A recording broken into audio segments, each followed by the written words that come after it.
Day 4 of my exclusively adult virgin voyage. I've come to discover a new version of me, one that prefers relaxing on my private balcony hammock without a coworker in sight, instead of staring at them on a video call from home. Much prefer.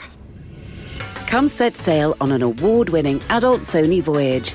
To learn more, visit virginvoyages.com or contact your travel advisor today. Now we're voyaging. Today on CityCast Philly, in West Philly, there's a cheesesteak business called Jim's West. It replaced the original Jim's on 62nd Street. And over in Delaware County on Baltimore Pike, there's also Jim's Steaks. This shop is currently owned by the son of the man who owned the original West Philly Jim's for decades.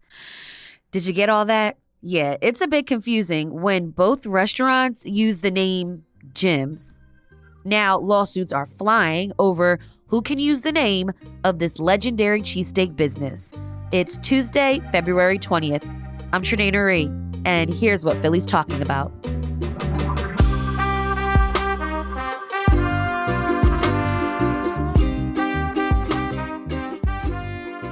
Victor Fiorillo, senior reporter at the Philadelphia Magazine. Thanks for being on CityCast Philly.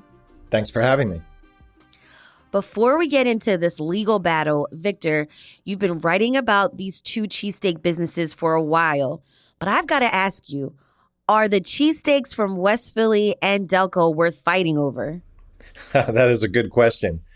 The cheesesteaks in West Philly are excellent. They're being served out of what was the original Jim's Steaks in Philly that opened in 1939.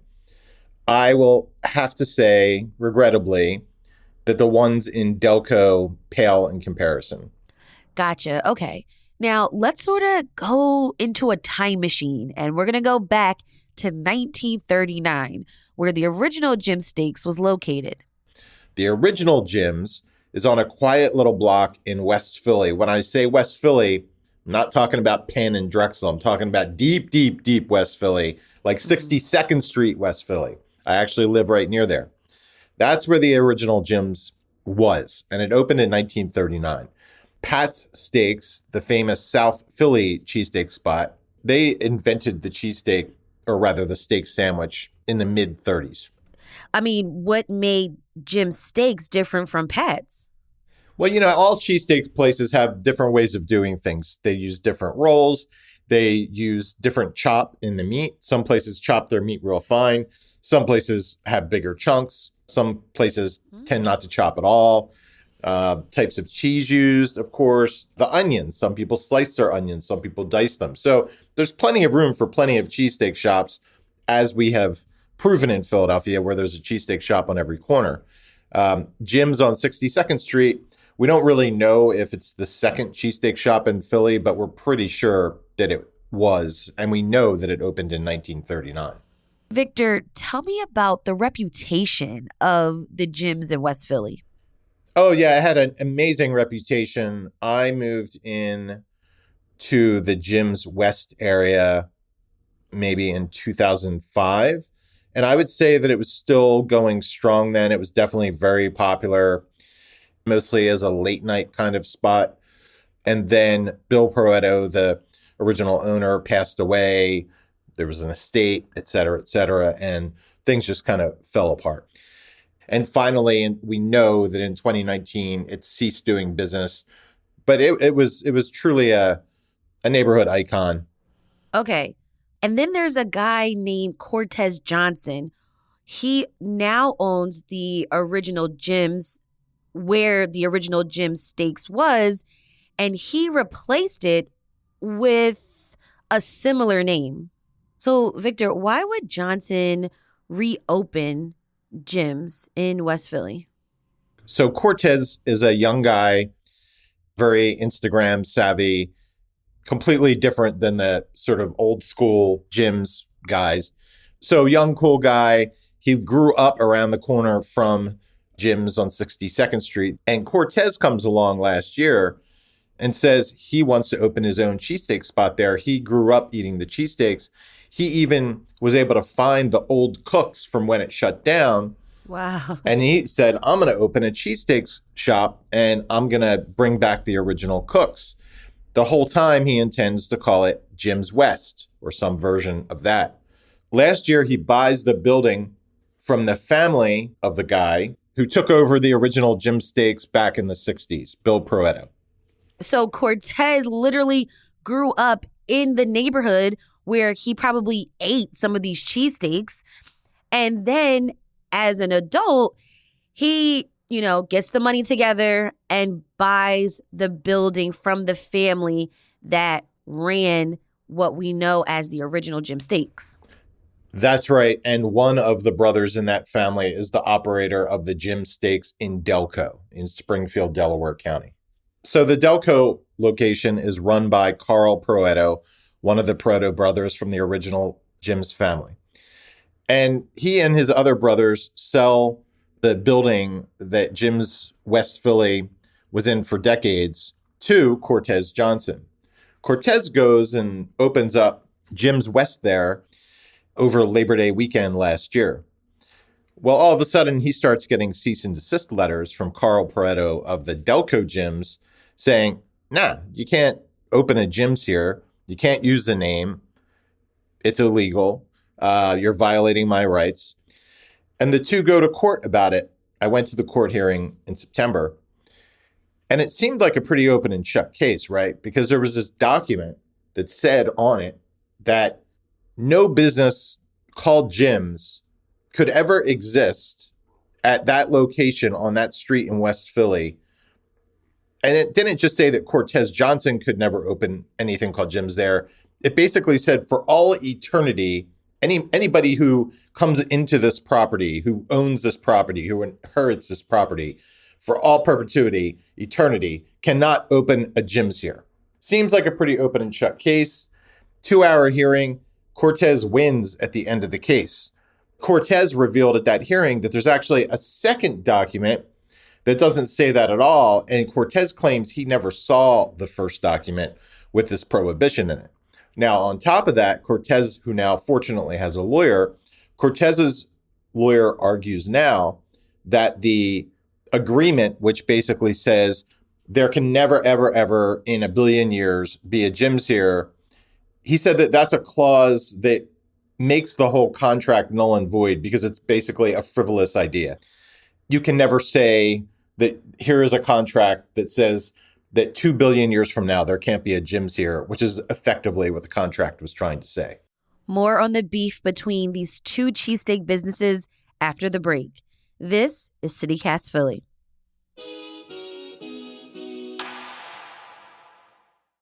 This episode is brought to you by State Farm. You might say all kinds of stuff when things go wrong, but these are the words you really need to remember. Like a good neighbor, State Farm is there. They've got options to fit your unique insurance needs, meaning you can talk to your agent to choose the coverage you need, have coverage options to protect the things you value most, file a claim right on the State Farm mobile app, and even reach a real person when you need to talk to someone.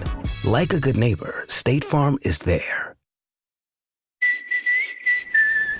Day 4 of my exclusively adult virgin voyage.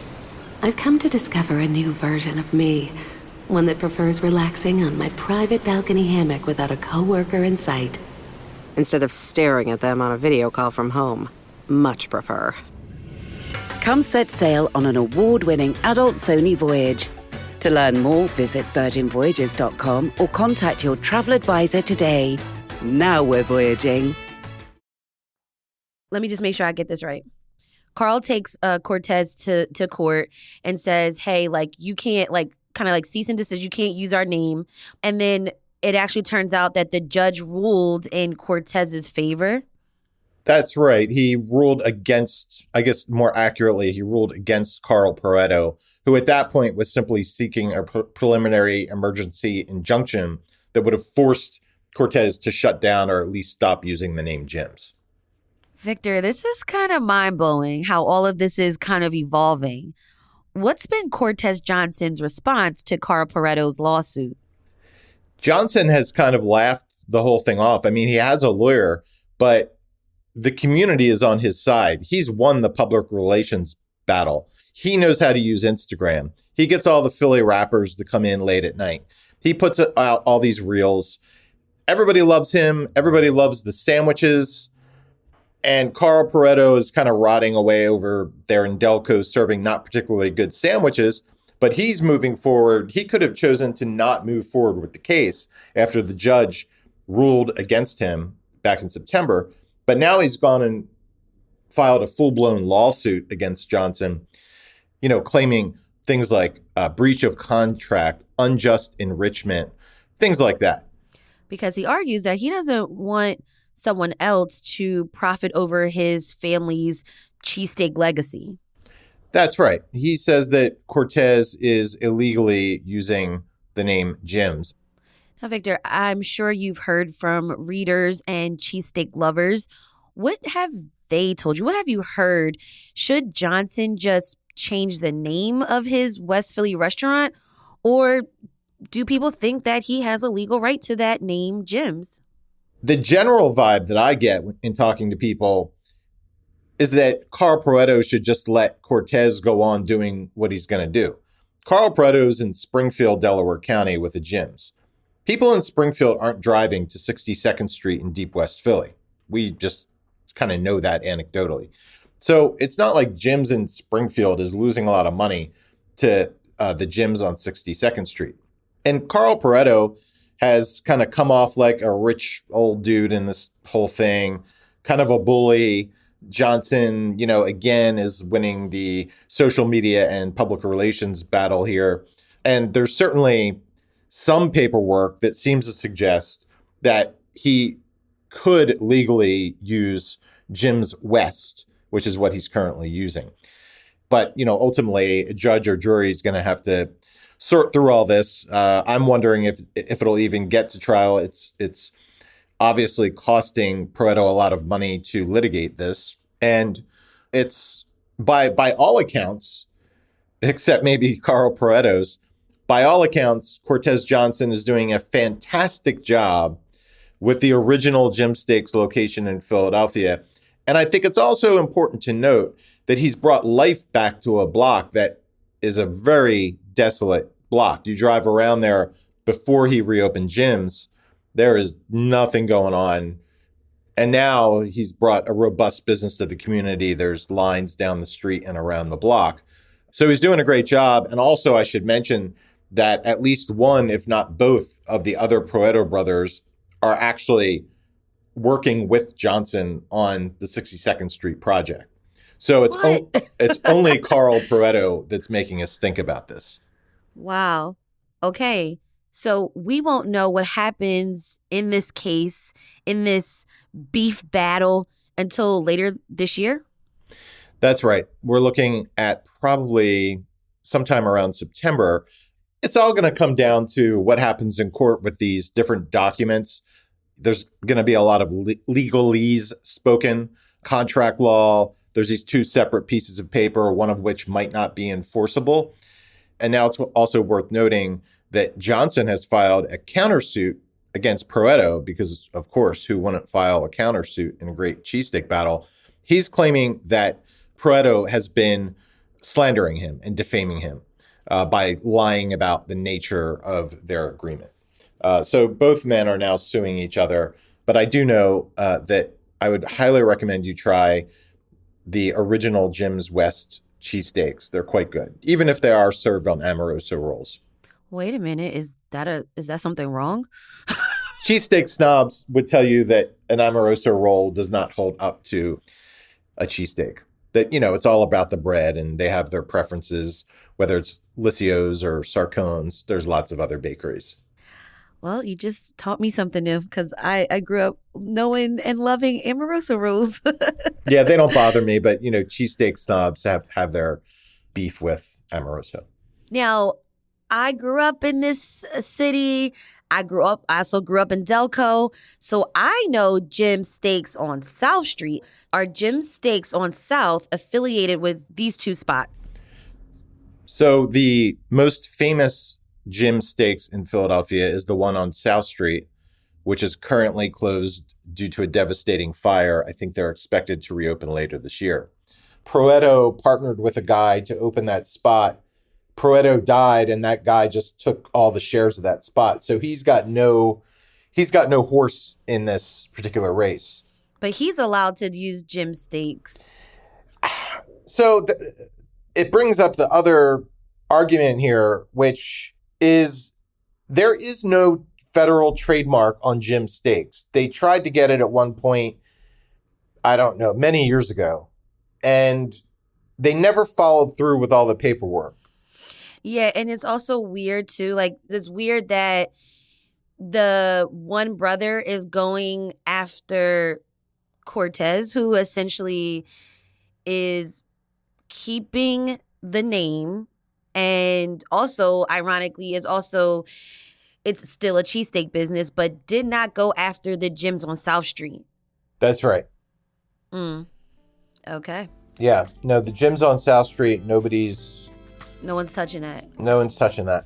All right. That's Victor Fiorillo, senior reporter at the Philadelphia Magazine.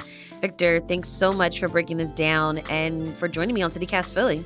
Thank you. I'm off to get a cheesesteak.